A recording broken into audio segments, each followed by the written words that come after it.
आज आपण जाहिरात लेखन हा भाग इथे अभ्यासणार आहोत। 20व्या शतकामध्येच जाहिरात ही 65वी कला म्हणून उदयास आली।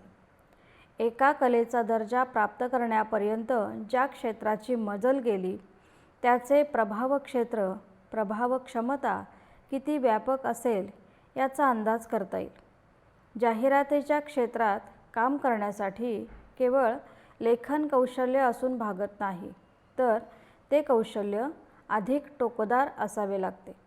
अगदी मोजक्या शब्दात नेमकेपणाने संबंधित वस्तू आणि सेवा यांची माहिती श्रोते, दर्शक, वाचक यांच्यापर्यंत म्हणजेच ग्राहकांपर्यंत पोहोचवण्यासाठी शब्दप्रभुत्व फार महत्त्वाची भूमिका बजावते।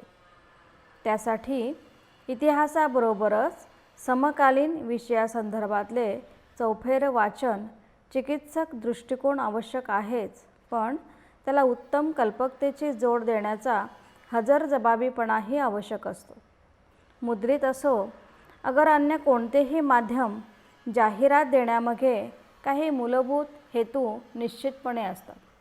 आपले उत्पादन, सेवा अथवा कार्य याविषयी माहिती देणे, एखादी व्यक्ती, सेवा, संस्था अगर उद्योग व्यवसाय यांची अनुकूल प्रतिमा उभी करणे, आपल्या गरजांची मागणी नोंदविणे, एखादी व्यक्ती, संस्था अगर विषय याविषयी निर्माण झालेला अपसमज अगर चुकीची कल्पना दूर करणे, जनतेच्या सदिच्छा संपादन करणे, जनतेचा प्रतिसाद किंवा त्यांची सेवा यांची अपेक्षा करणे, एखाद्या उत्पादनाच्या विक्रीला उठाव, बळ देणे, लोकमत अगर लोकाभिरुचीला वळण देणे इत्यादी प्रमुख हेतू जाहिरातीमागे असतात।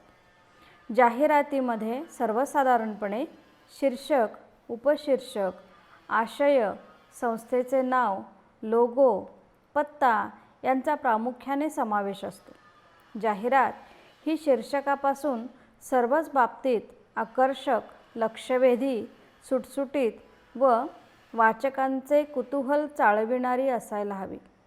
ग्राहकांना परिचित शब्दांचा वापर शक्यतो केलेला असावा। जिथे वेगळे शब्द योजावयाचे असतील तेथे ती जाहिरात दुर्बोध होऊ नये यासाठी संबंधित शब्दांचे योग्य स्पष्टीकरण जाहिरातीमध्ये असावे, कारण ग्राहक कदाचित त्या शब्दांचा अर्थ जाणून घेण्यासाठी सुद्धा जाहिरात वाचत असू शकतो।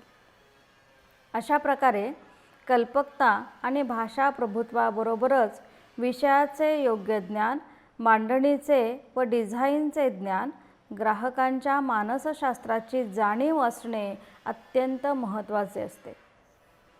सर्जनशीलतेला कल्पकतेची जोड देत मेहनत करायची तयारी असणाऱ्यांसाठी जाहिरातीच्या क्षेत्रात अमाप संधी आहेत। उत्तम वेतन आणि प्रसिद्धी देणाऱ्या अशा जाहिरात क्षेत्रात अनेक संधी आज उपलब्ध असलेल्या पाहावयास मिळतात।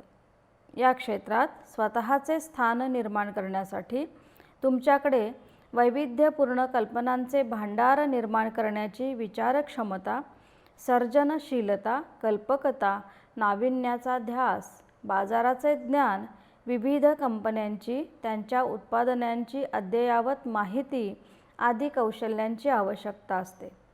दर्शक, श्रोते, वाचक यांच्यावर प्रभाव पाडणारी, त्यांना आकर्षित करणारी जाहिरात संबंधित उत्पादनापर्यंत ग्राहकाला खेचून आणण्यात यशस्वी ठरते।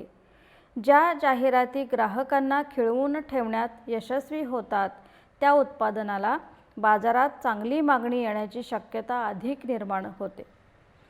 मनोरंजनाच्या स्वरूपात माहिती देत आपले उत्पादन आणि सेवा अधिकाधिक लोकांपर्यंत पोहोचवणे हा जाहिरातीचा मुख्य उद्देश असतो आणि तो उद्देश यशस्वी करण्यासाठी अधिकाधिक नाविन्यपूर्ण पद्धती शोधल्या जात असतात। प्रयोगशील, सर्जनशील आणि विविध कल्पना लढविणाऱ्यांसाठी जाहिरातीचे क्षेत्र म्हणजे विविधांगी अभिव्यक्तीची उत्तम संधी असते।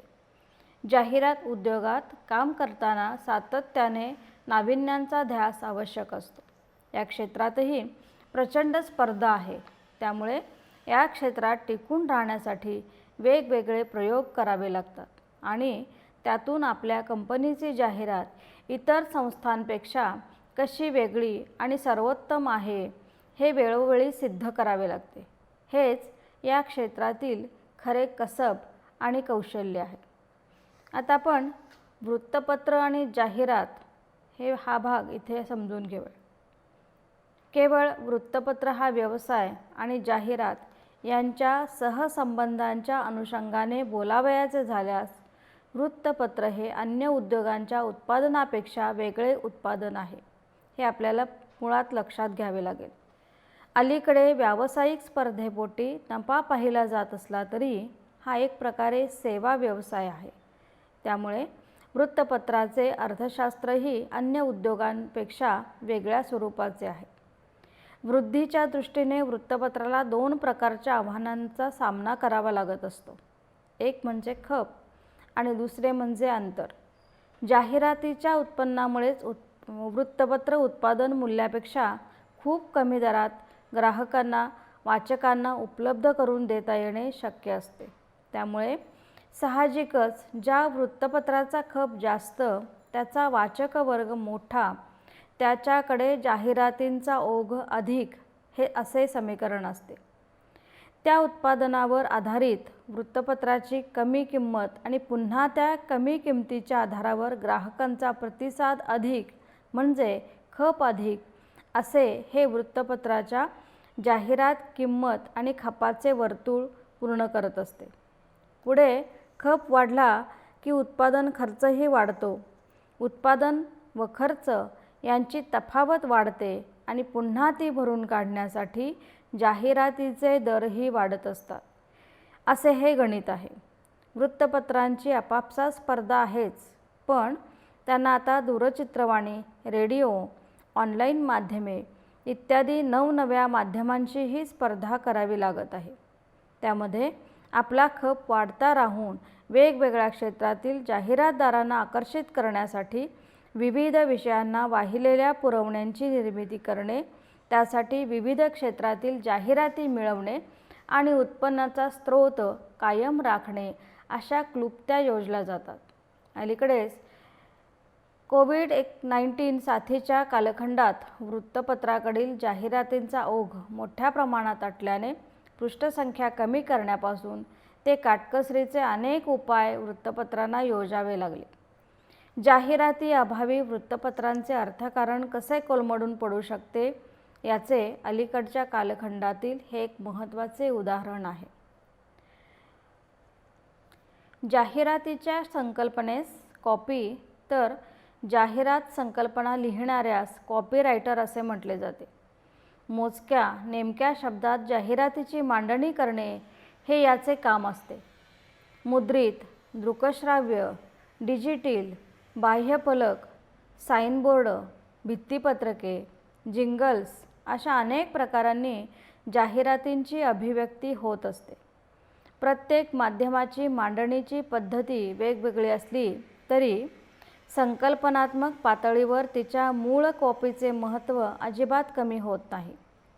प्रत्येक माध्यमाची शक्तिस्थळे वेगळी आणि काम करण्याची पद्धतही वेगळी असली तरी त्या विविध पद्धतींचा समन्वय साधत एकच संकल्पना घेऊन सर्व माध्यमांसाठी जाहिरातींची निर्मिती करणे ही एक अभूतपूर्व कला आहे. कंपनीचे मालक, brand manager, marketing manager, sales manager आदी अनेकांसमवेत बैठका, चर्चा, उत्पादकाच्या अपेक्षा अशा अनेकविध मंथनानंतर जाहिरात अंतिम होते आणि त्यानंतर बाजारात येते. जाहिरातीच्या क्षेत्रात अर्थार्जनाच्या प्रचंड संधी आहेत. एखाद्याला स्वतःची जाहिरात एजन्सी सुरू करता येऊ शकतेच, पण स्थानिक पातळीपासून प्रादेशिक, राष्ट्रीय, आंतरराष्ट्रीय पातळीपर्यंत कार्यरत असणाऱ्या अनेक नामांकित जाहिरात संस्थांमध्ये अर्थार्जनाच्या संधी उपलब्ध आहेत.